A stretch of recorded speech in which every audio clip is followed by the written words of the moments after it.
जय श्री राधे कृष्ण। आप सभी का आपके अपने YouTube channel BK Mishra present में बहुत बहुत स्वागत है।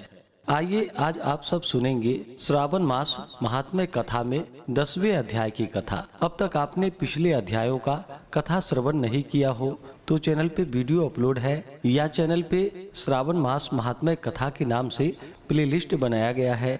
आप वहां से पिछले अध्यायों का कथा श्रवण कर सकते हैं। तो आइए सुनते हैं श्रावण मास महात्म्य कथा में 10वें अध्याय की कथा। इस अध्याय में श्रावण मास में शनिवार को किए जाने वाले कृत्यों का वर्णन किया गया है।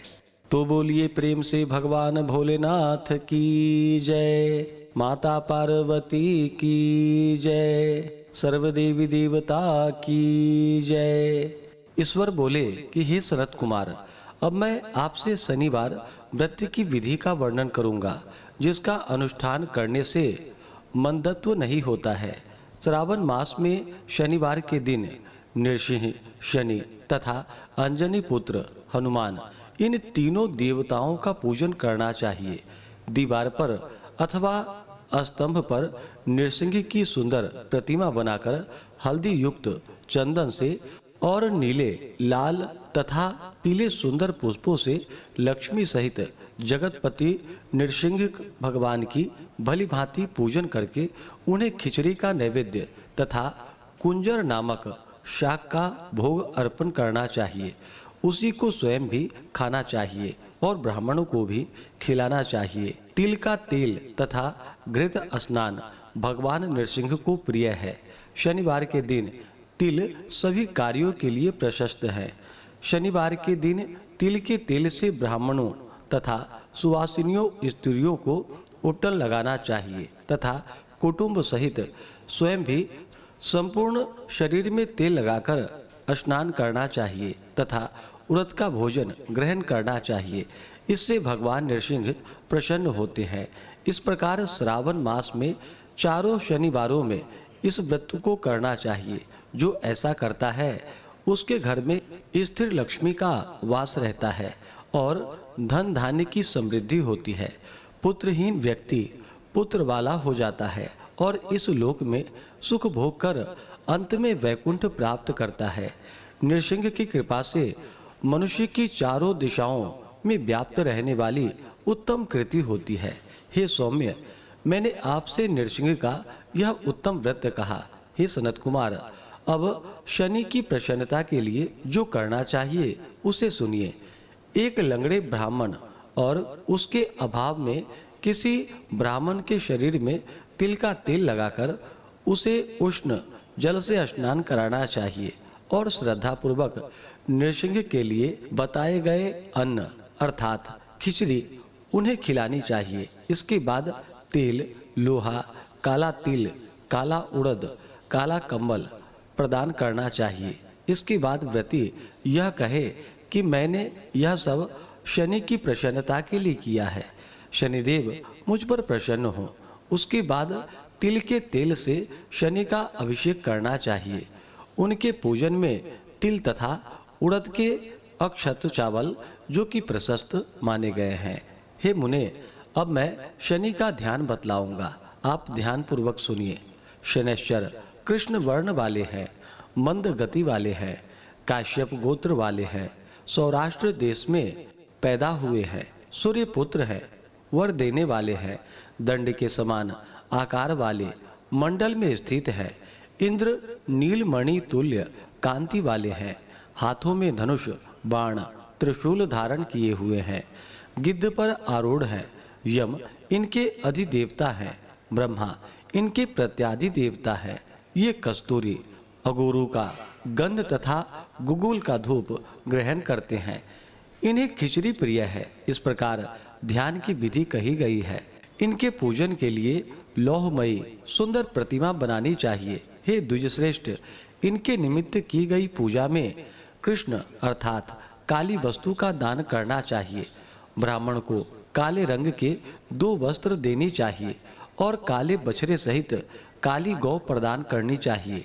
विधि पूर्वक पूजा करके इस प्रकार प्रार्थना तथा स्तुति करनी चाहिए।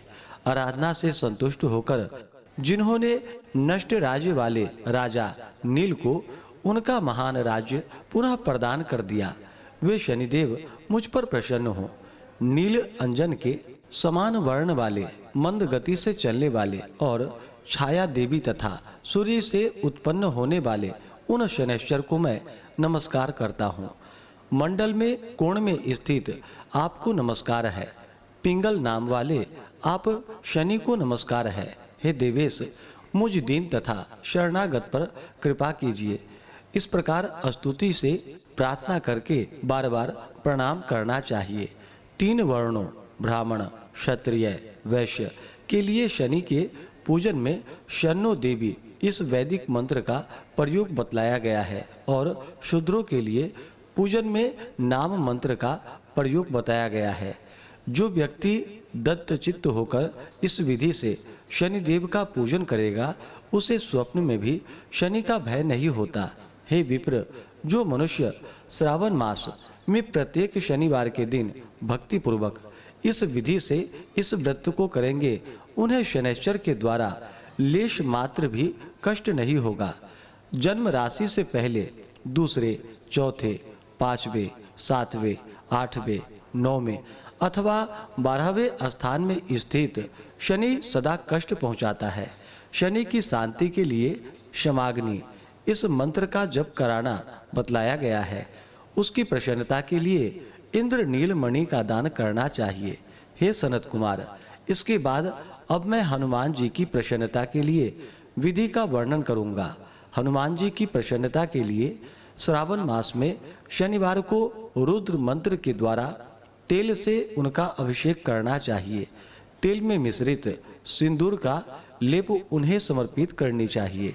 जपा कुसुम की मालाओं से, आक धतूर की मालाओं से, मंदार पुष्प की मालाओं से, बटक बड़ का पेड़ के नैवेद्य से तथा अन्य उपचारों से भी यथाविधि अपने सामर्थ्य के अनुसार श्रद्धा भक्ति से युक्त होकर अंजनी पुत्र हनुमान जी की पूजा करनी चाहिए। इसके बाद बुद्धिमान को चाहिए कि हनुमान जी की प्रसन्नता के लिए उनके 12 नामों का जप करे। हनुमान, अंजनी सुत, वायुपुत्र, महाबल, रामेष्ट, फाल्गुन, सखा, पिंगाक्ष, अमित विक्रम, उदधिक्रमण, सीता शोक विनाशक, लक्ष्मण प्राणदाता और 10 ग्रीव दर्पहा, ये 12 नाम हैं। जो मनुष्य प्रातः काल उठकर इन 12 नामों को पढ़ता है, उसका अमंगल नहीं होता और उसे सभी संपदा सुलभ प्राप्त हो जाती है। इस प्रकार श्रावण मास में शनिवार के दिन वायुपुत्र हनुमान जी की आराधना करके मनुष्य वज्र तुल्य शरीर वाला, निरोग तथा बलवान हो जाता है। अंजनी पुत्र की कृपा से वह कार्य करने में वेगवान तथा बुद्धि वैभव से युक्त हो जाता है। उसके बाद शत्रु नष्ट हो जाते हैं, मित्रों की वृद्धि होती है, वह वीरशाली तथा कीर्तिमान होता है। यदि साधक हनुमान जी के मंदिर में हनुमत कवच का पाठ करे तो वह अणिमा आदि 8 सिद्धियों का स्वामित्व प्राप्त कर लेता है और यक्ष, राक्षस तथा वेताल उसे देखते ही कंपित तथा भयभीत होकर वेग पूर्वक 10 दिशाओं में भाग जाते हैं। हे सत्तम, शनिवार के दिन पीपल के वृक्ष का आलिंगन तथा पूजन करना चाहिए। शनिवार को छोड़कर अन्य किसी दिन पीपल के वृक्ष को स्पर्श नहीं करनी चाहिए। शनिवार के दिन उसका आलिंगन सभी संपदाओं को प्राप्त कराने वाला होता है। प्रत्येक मास में 7 वारों में पीपल का पूजन फलदायक है, किंतु श्रावण मास में यह पूजन अधिक फलप्रद है। इस प्रकार से श्री स्कंद पुराण के अंतर्गत ईश्वर सनत कुमार संवाद में श्रावण मास महात्म्य में शनैश्चर, नृसिंह, हनुमत पूजन आदि शनैश्चर कृत्य कथन नामक 10वां अध्याय पूर्ण हुआ। तो बोलिए प्रेम से शनिदेव महाराज की जय, हनुमान जी महाराज की जय, नृसिंह भगवान की जय, भगवान भोलेनाथ की जय, माता पार्वती की जय, सर्व देवी देवता की जय। इसी प्रकार से अगर आप सब आगे के अध्यायों को सुनना चाहते हो चैनल पे अगर आप पहली बार आए हैं तो चैनल को लाल बटन दबा करके सब्सक्राइब करें, साथ में बेल आइकन घंटी को दबाएं ताकि आने वाली वीडियो का नोटिफिकेशन आपको समय से मिलता रहे। वीडियो को लाइक करें, शेयर करें। सुखी रहें और स्वस्थ रहें। जय श्री राधे कृष्ण। धन्यवाद।